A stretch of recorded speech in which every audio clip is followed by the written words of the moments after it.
The courthouse doors had barely swung shut behind us when my former mother-in-law stepped directly into my path.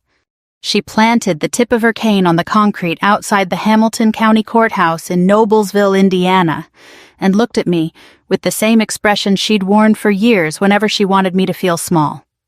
"Don't ever set foot in my house again," Lorraine snapped loudly enough for people walking by to hear. "Get out!"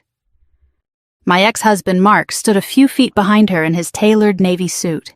He folded his arms across his chest and smirked, as if the divorce judge had just handed him the greatest victory of his life. I adjusted the strap of my worn leather purse and took a slow breath. The migraine that had been building behind my right eye since dawn pulsed again. Then I smiled. "Actually, Lorraine," I said quietly, "the sale closed this morning." She frowned. "What sale?" "I sold the house." Her face barely changed before I added one more sentence. "And your son isn't the CEO anymore." For 2 full seconds, nobody spoke. Then Mark laughed. Not a nervous laugh, a loud, confident one that turned a few heads on the courthouse steps. "Diane," he said, shaking his head, "you've always had quite an imagination." Lorraine laughed too. "You really think anyone believes that?" I didn't answer. There was nothing left to explain. Not yet. Instead, I reached into my purse, pulled out a small envelope, and handed it to Lorraine. "These are the instructions from the attorney. You have 72 hours to remove your personal belongings." She didn't even take the envelope. Mark stepped forward. "You've officially lost your mind." Maybe he believed that. Or maybe he needed to. Because if he admitted even for a second that I wasn't bluffing, everything he'd believed about the last 25 years would come crashing down. 6 months earlier, I never imagined I'd be standing outside a courthouse saying those words.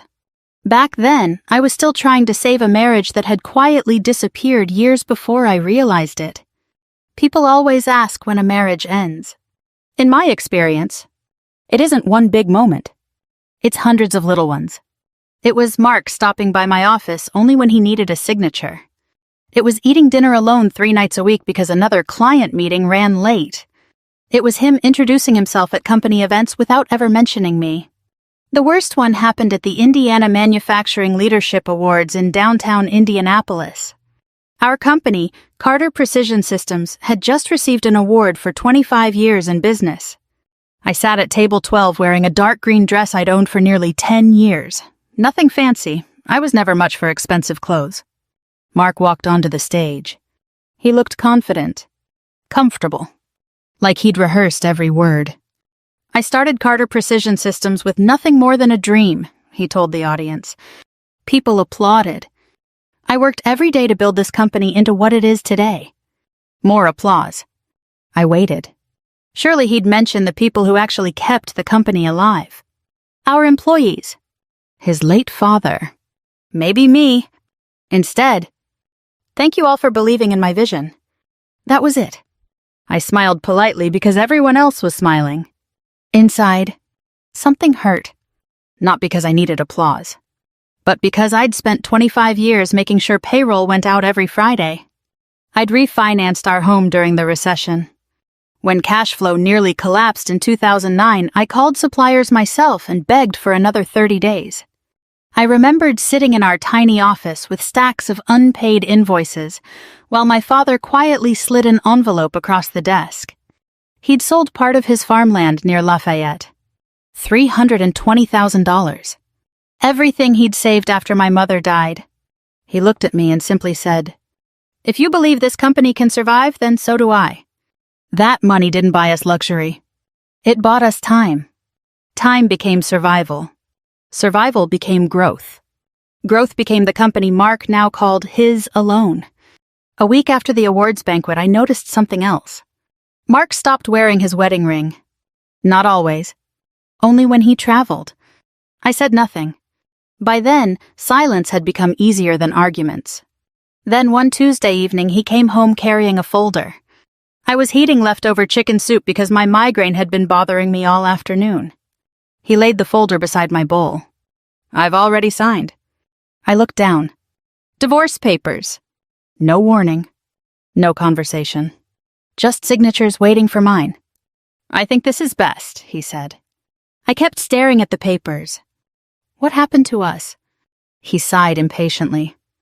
Diane, we've been roommates for years. I nodded slowly. Maybe that part was true. But roommates don't erase each other. He leaned against the kitchen counter. I've talked with my attorney. Of course he had.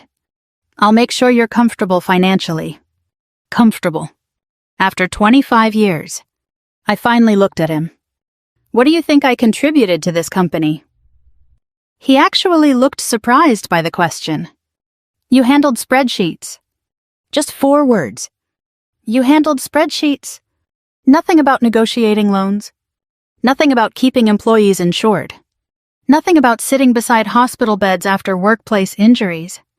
Nothing about missing vacations because someone had to stay behind. Just, you handled spreadsheets. He picked up his keys. I have dinner. With Natalie, I assumed. Though he didn't say her name.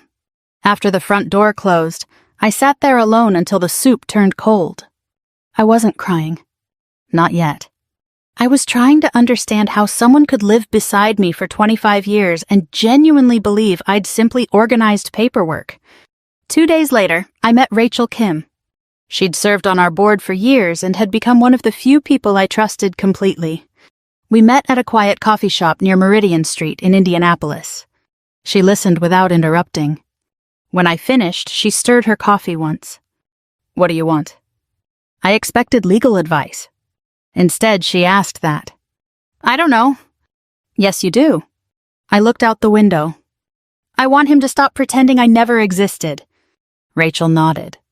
Then she asked a question that caught me completely off guard. Did you sign this year's voting proxy? I blinked. No. You haven't? I forgot. Rachel smiled for the first time all morning. No. She reached into her briefcase and pulled out a thick corporate binder. You remembered exactly when you needed to. She opened it carefully before sliding it across the table. Turn to page 32. I frowned. What am I looking for? Rachel folded her hands.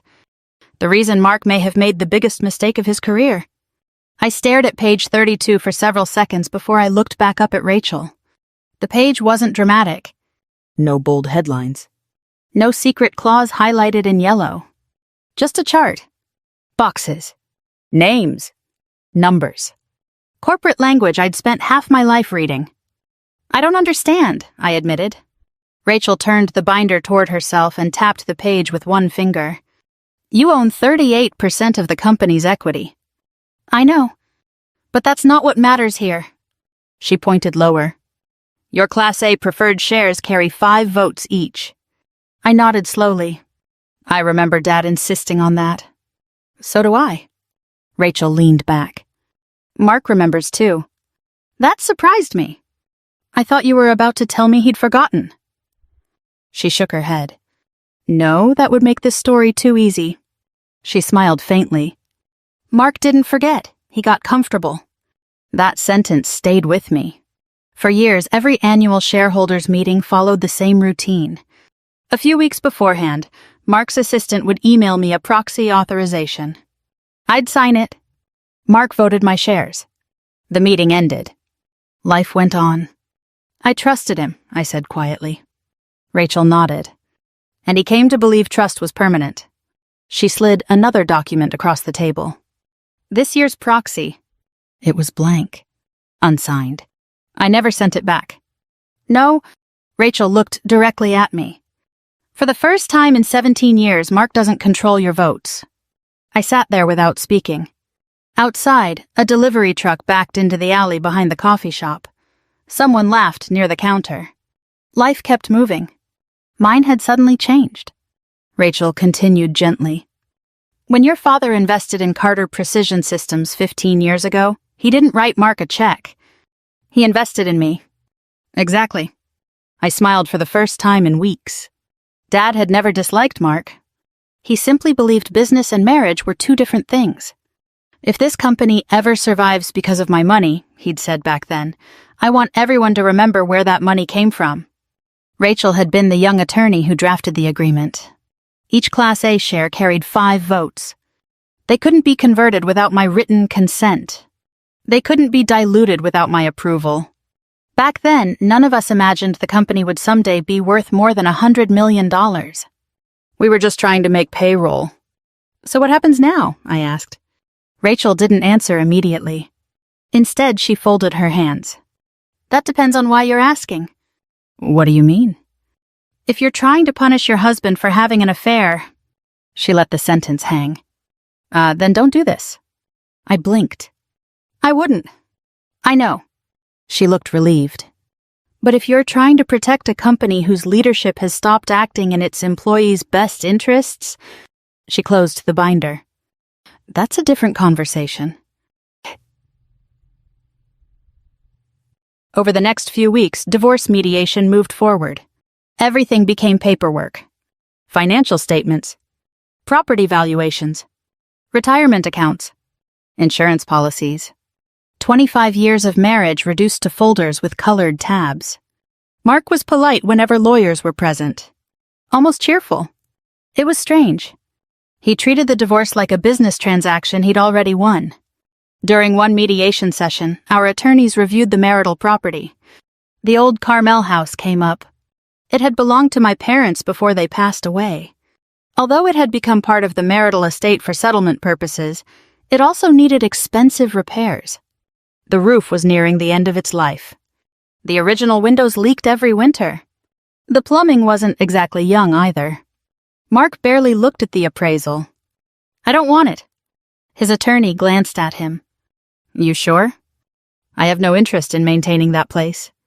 He turned toward me. You always liked old houses. I said nothing. He wanted something else instead. The downtown Indianapolis condo. Most of our brokerage account. His boat. Several investment accounts. His lawyer quietly rearranged the numbers. By the end of the afternoon, Mark had formally agreed to waive any future claim to the Carmel house as part of the settlement package. He looked pleased with himself. Walking out to the parking lot, I heard him tell his attorney, I got the better deal. Maybe he believed that. At home, Lorraine had already started acting like I no longer lived there.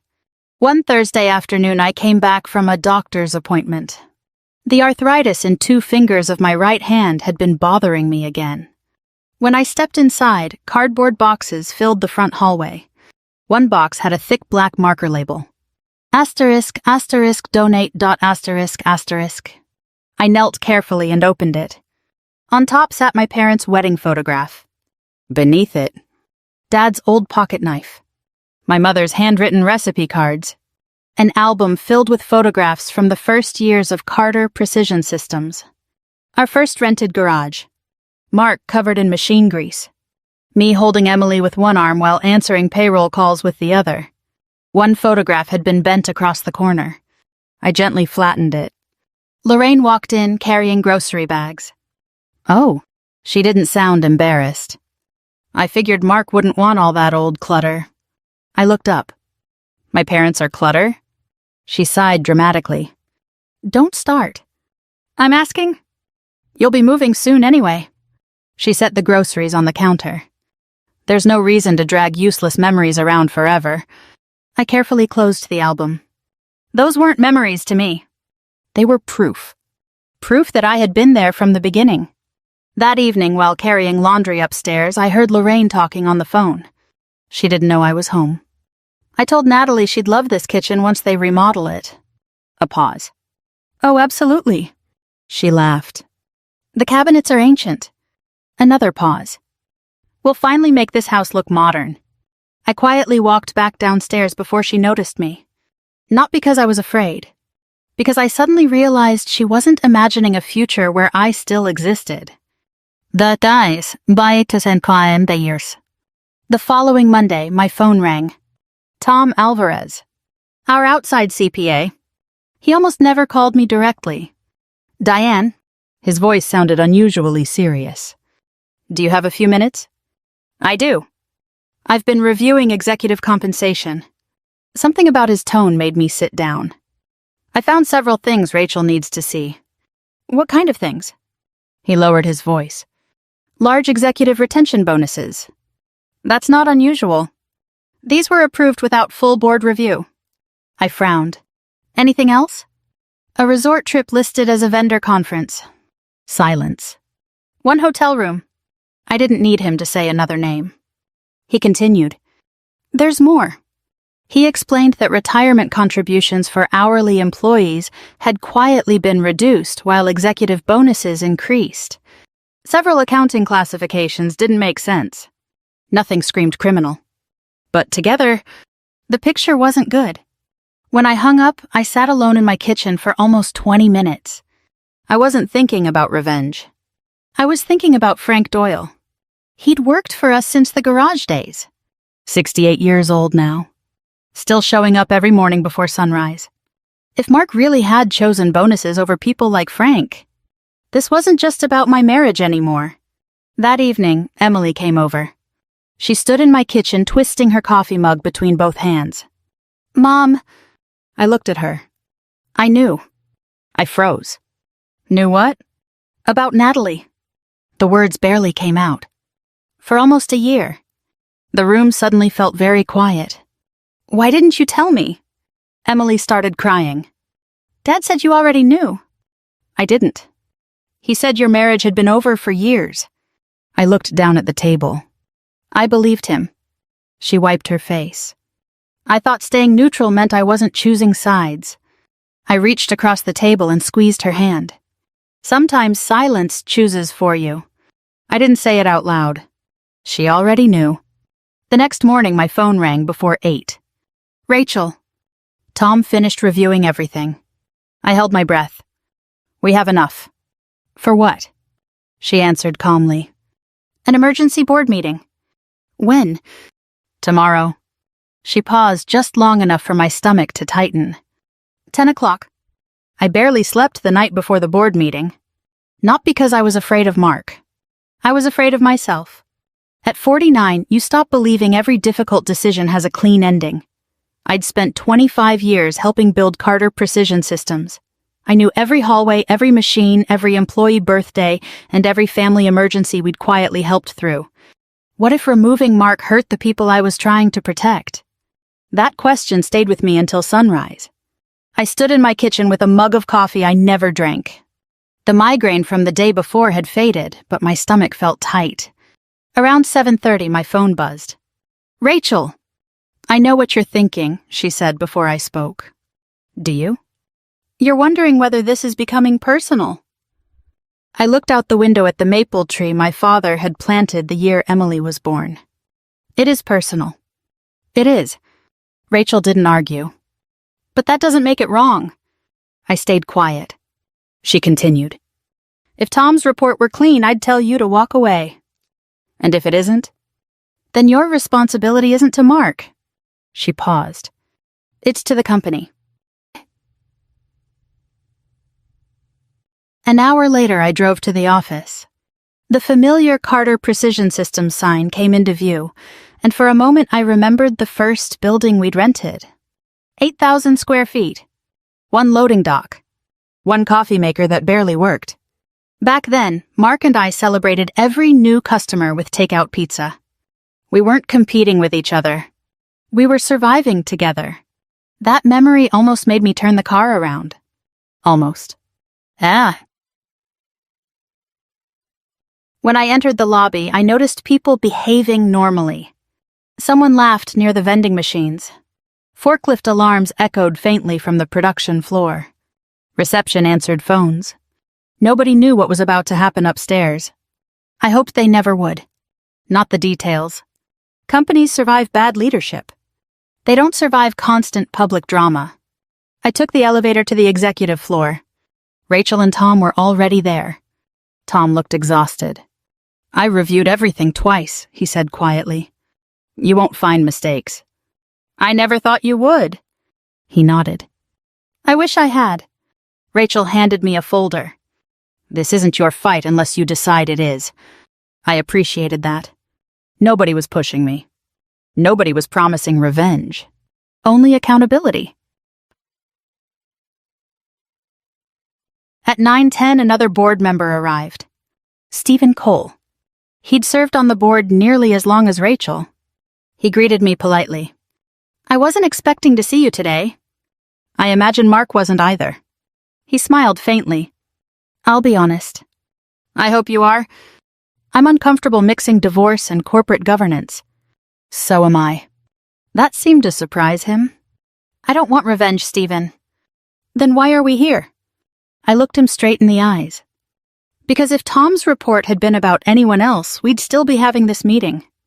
He considered that for a few seconds, then simply nodded. It wasn't agreement, but it wasn't dismissal either.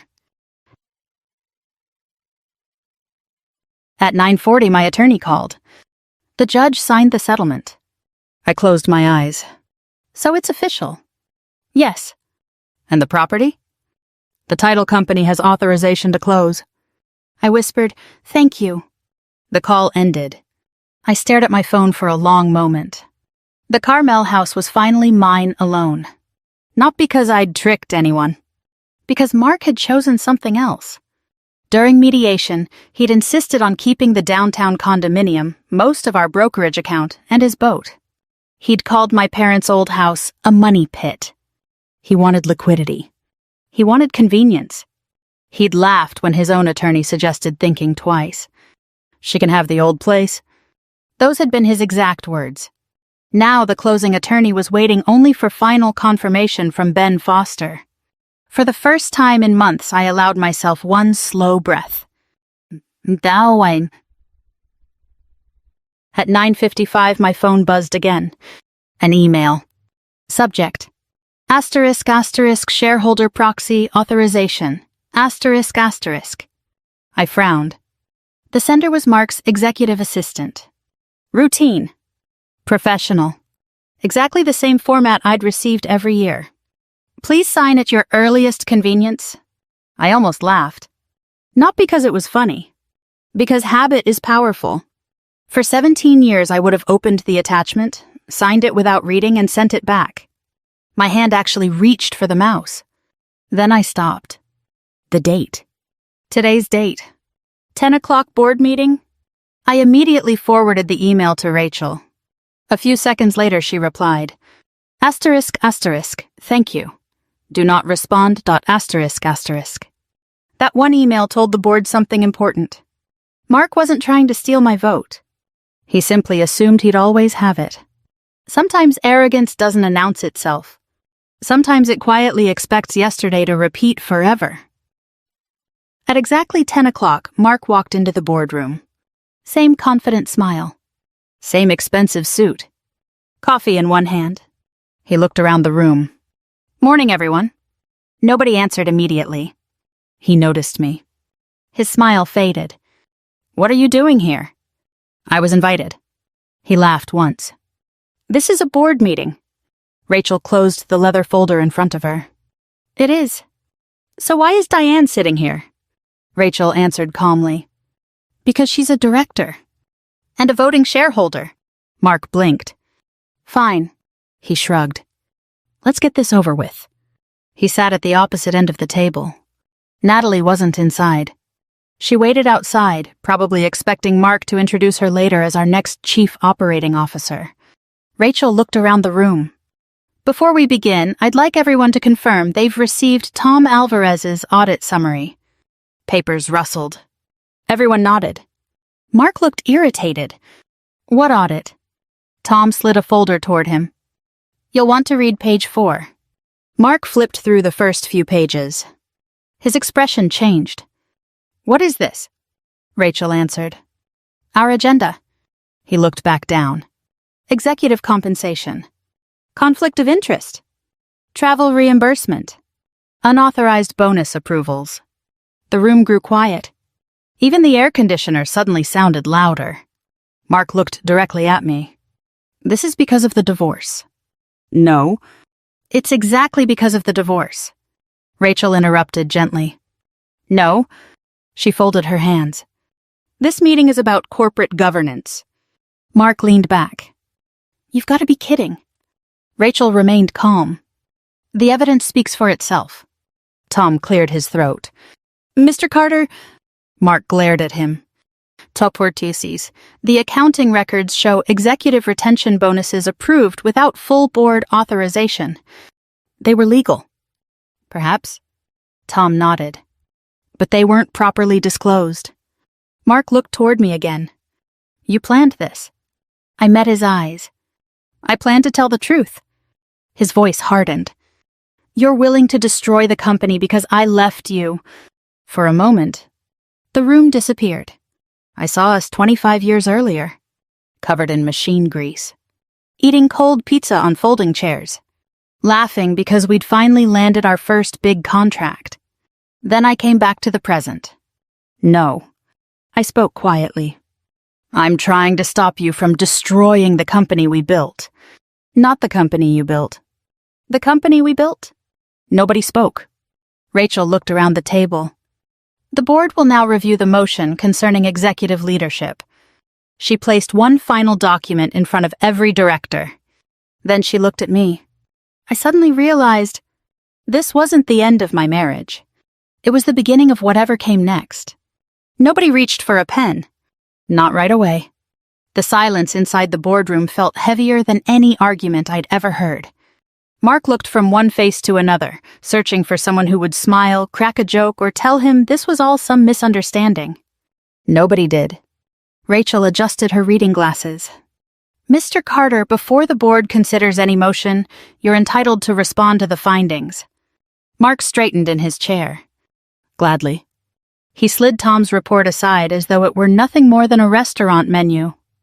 The relationship between Natalie and me is personal. He glanced at me before continuing. My marriage had already broken down. Rachel nodded once. The board isn't evaluating your marriage. Then why bring it up?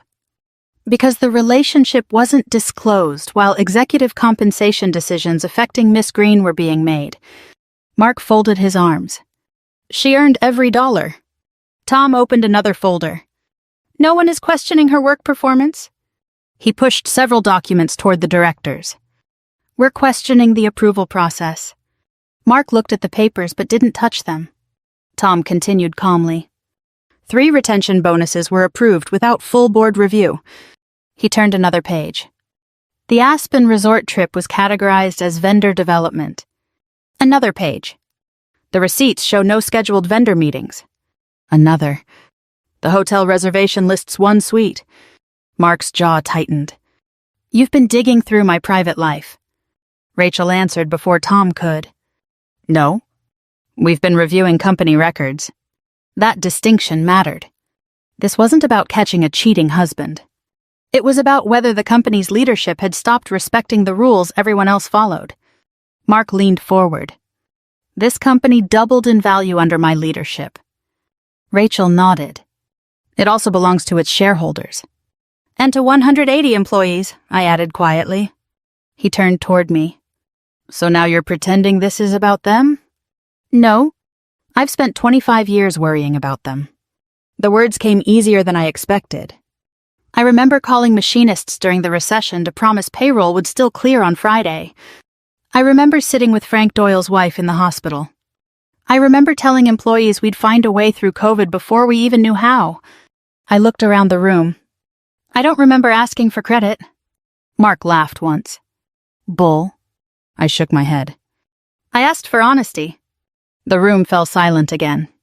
Rachel placed a printed resolution in front of every director. The first motion concerns Miss Natalie Green. The vote was quick. Her pending promotion to Chief Operating Officer was withdrawn. Administrative leave. Independent review. The motion carried unanimously. Mark looked stunned. He'd expected disagreement. He'd found unity. Rachel continued. The second motion concerns Mr. Carter's position as Chief Executive Officer. She paused long enough for every director to look down at the resolution. The recommendation before the board is removal as CEO, effective immediately, and appointment of David Reynolds as Interim Chief Executive Officer, pending a permanent search. Mark stood up so quickly his chair rolled backward. This is insane. Nobody answered. He looked directly at Stephen Cole. You've known me 20 years. Stephen sighed. I have. So vote no. Stephen looked genuinely uncomfortable. I wish this weren't happening. So do I. But I can't ignore the governance issues. Mark stared at him, then at another director, then another. Finally, he looked at me. This is your doing. Rachel spoke firmly. No, Mark. This is the board's decision. She looked around the table. Please cast your votes. One by one, hands went up. Yes. Yes. Yes. Stephen hesitated. For a moment, I thought he might save Mark.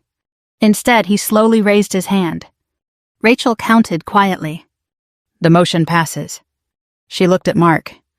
Effective immediately, you're removed as Chief Executive Officer of Carter Precision Systems. No applause. No dramatic music. Just silence. Mark remained standing. His face had gone pale. You can't do this. Rachel folded the signed resolution. We already did. She slid the document toward me. As chair, I need one additional signature acknowledging the shareholder certification. My fingers ached as I picked up the pen. The arthritis in my right hand chose that exact moment to remind me it existed. I almost smiled. Life had a strange sense of timing. I signed. Not because I wanted revenge. Because I wanted the record to be accurate. Mark stared at the signature. 25 years. Reduced to one line of ink. A facilities manager knocked softly on the open door. He'd worked with us for nearly 15 years. His voice was almost apologetic. Mr. Carter, whenever you're ready, I'll help you collect your personal belongings. Not security officers. Not humiliation. Just a man doing his job. That somehow made it even sadder. Nah. An hour later, I walked out of the building alone. The summer air felt warmer than I'd expected. Instead of relief, I felt tired. Deeply tired. My phone rang. It was my attorney. Diane, everything all right? The closing is complete. I closed my eyes. So it's official. Yes. Ben Foster now owns the Carmel property. I thanked him and ended the call. I sat inside my car for several minutes without starting the engine. I'd imagined this moment dozens of times. I thought I'd feel victorious. Instead, I missed my father. I wished he could have seen that the little house he'd loved so much would remain standing instead of being torn down. Ben had promised to restore it, not replace it. Dad would have liked that. I drove to Carmel because there was one last box of personal things I'd left behind. When I pulled onto the street, another SUV was already parked outside. Ben Foster stood talking with his realtor. They smiled politely when they saw me. Then another car stopped. Mark. He climbed out without saying a word. A minute later, Lorraine opened the front door. She spotted me immediately. Her face hardened. She walked toward the front steps as quickly as her knees allowed. Then she planted her cane across the walkway. Don't ever set foot in my house again. Several neighbors glanced over. Lorraine didn't care. Get out. I took one slow breath. Actually, Lorraine, she folded her arms. Yet the sale closed this morning. What? I sold the house. She laughed. No, you didn't. And Mark isn't the CEO anymore. She looked toward her son. Mark didn't answer. For the first time since I'd known him, he couldn't find any words. Ben quietly stepped forward. Mrs. Carter? Lorraine frowned. I'm Ben Foster. He held out a folder. I'm the new owner.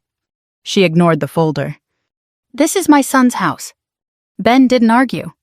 He simply opened the paperwork to the final page. Mark's signature. The settlement agreement. The closing confirmation. Lorraine grabbed the papers. Her eyes moved from one page to another. Then she looked at Mark. You signed this? Mark rubbed the back of his neck. I didn't think... No. She interrupted him. You didn't. Her voice cracked. For a second, she looked much older than 74. At that moment, a sheriff's deputy pulled up. One of the neighbors had called after hearing the shouting. The deputy listened patiently, reviewed the paperwork, then handed everything back. Ma'am, he said gently, the property legally changed ownership this morning. He wasn't rude. He wasn't dramatic. He simply explained that the court-approved agreement gave Lorraine 72 hours to remove her belongings. Nothing more. Nothing less. Ben turned toward her. I've already arranged movers if you need help. Lorraine didn't answer. She was still staring at Mark. I suddenly noticed 3 paint samples tucked under her arm. White. Gray. Cream. She'd been planning a new kitchen. Ben smiled politely. For what it's worth. He pointed toward the old cabinets. I actually plan to restore those. For the first time all afternoon. I almost laughed. Not at Lorraine. At life. She'd spent months planning to remodel a house that was never going to be hers. I picked up my last cardboard box from the hallway. As I walked toward my car, Mark followed me. Diane. I stopped. Please. His voice sounded different now.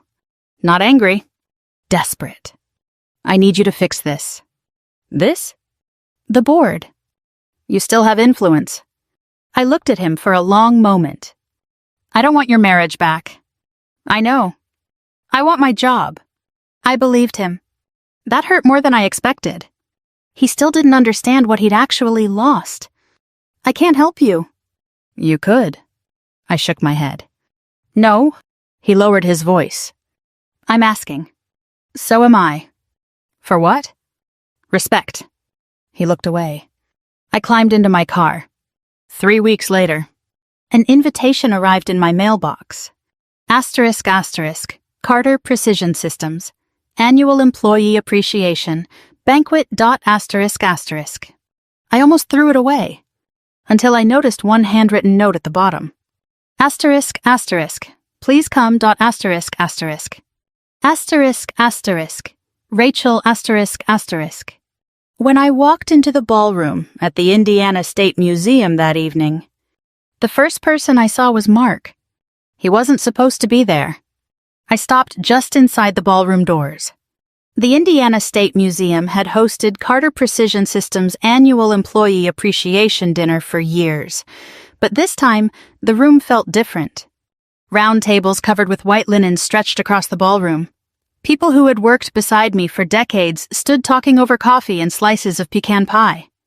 Some had retired years ago, but still came every summer because, in many ways, the company had been their second family. Then I saw Mark. He was standing alone near the back wall in a charcoal suit. Not at the head table. Not surrounded by executives. Just standing there.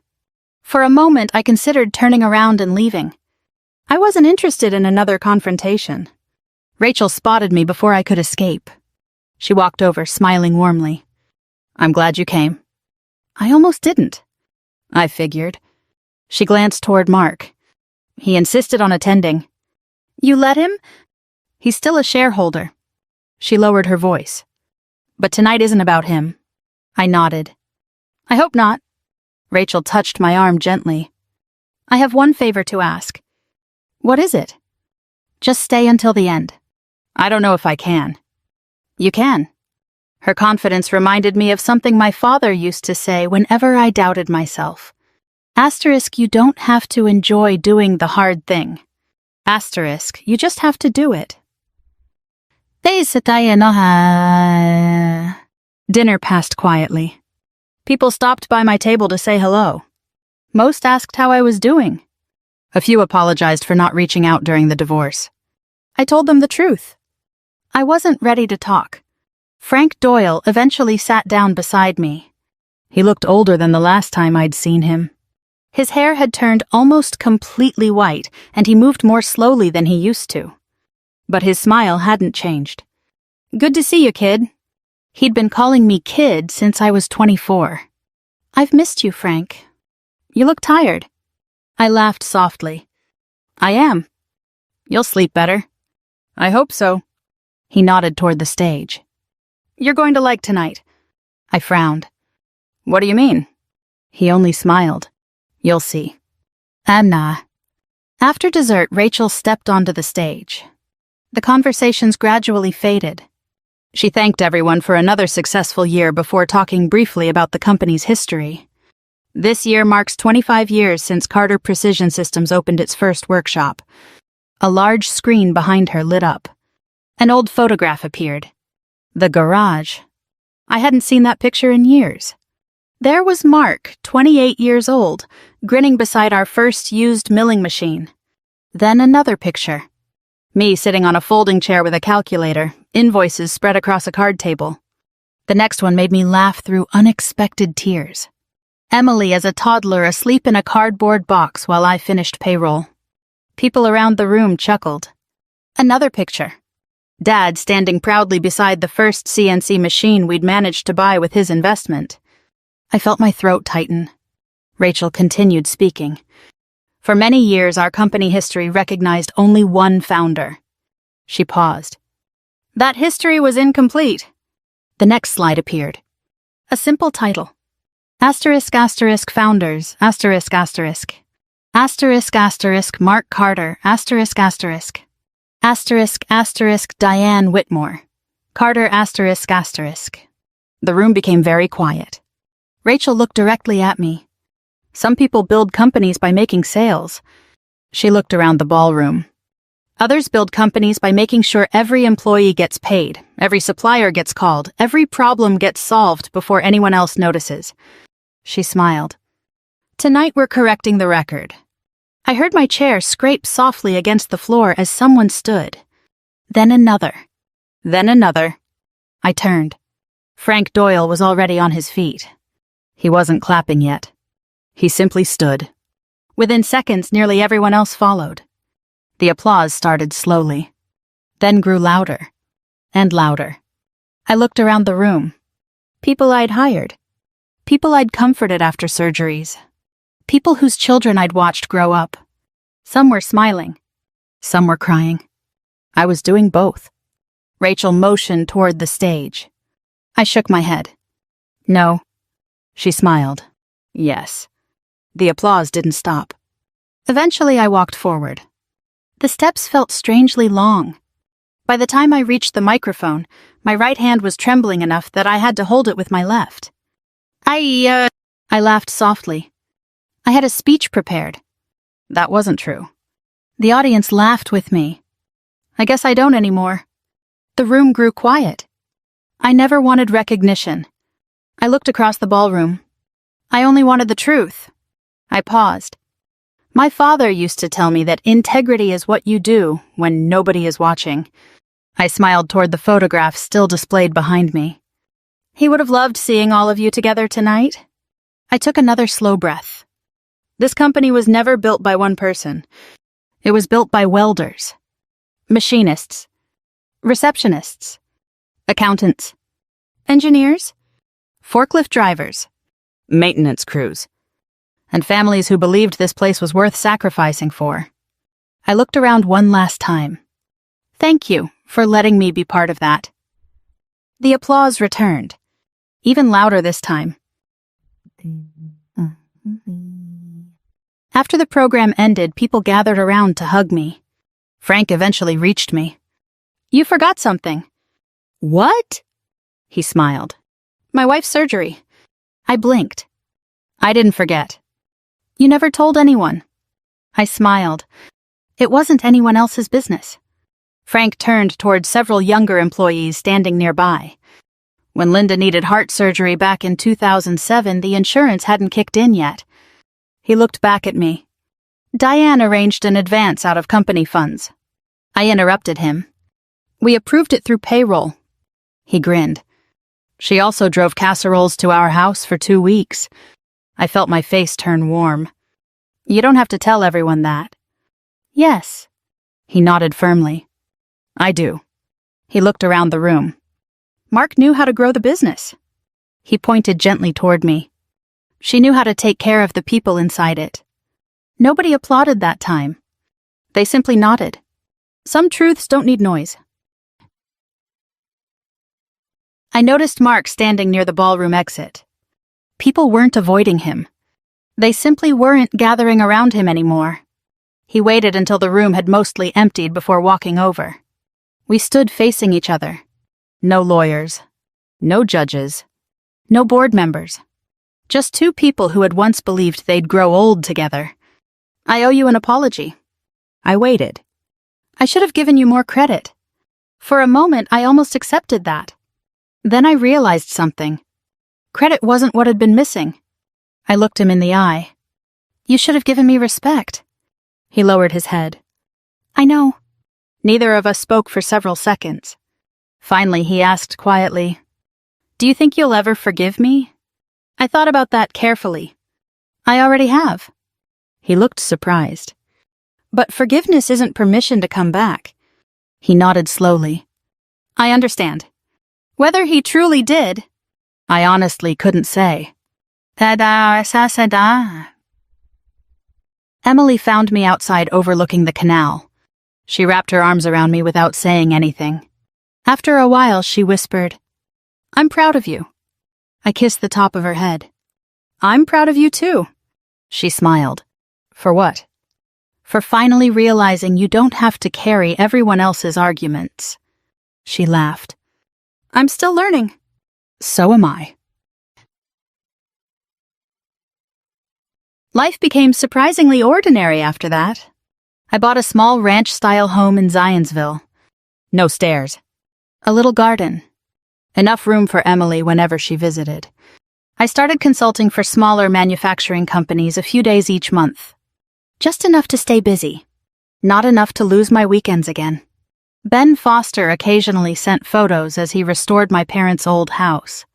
He kept the original hardwood floors. The front porch. Even the kitchen cabinets Lorraine had wanted to replace. Dad would have smiled. 3 months later, a handwritten envelope arrived. The return address surprised me. Lorraine. Inside was a single sheet of paper. Asterisk Diane, asterisk. Asterisk, I was wrong about the house. Asterisk, I was wrong about your place in the company. Asterisk, I don't expect you to answer. Asterisk, I only wanted you to know. Asterisk, Lorraine, asterisk. I didn't write back immediately. A few weeks later, I mailed her a simple card wishing her well after another round of physical therapy. Compassion didn't erase the past. It simply meant I no longer wanted to carry bitterness into whatever years I had left. Looking back now, people sometimes ask whether winning felt as satisfying as I'd imagined. The truth? Not exactly. Watching Mark lose his title didn't heal me. Selling the house didn't heal me. Being recognized at the banquet didn't heal me. What healed me was finally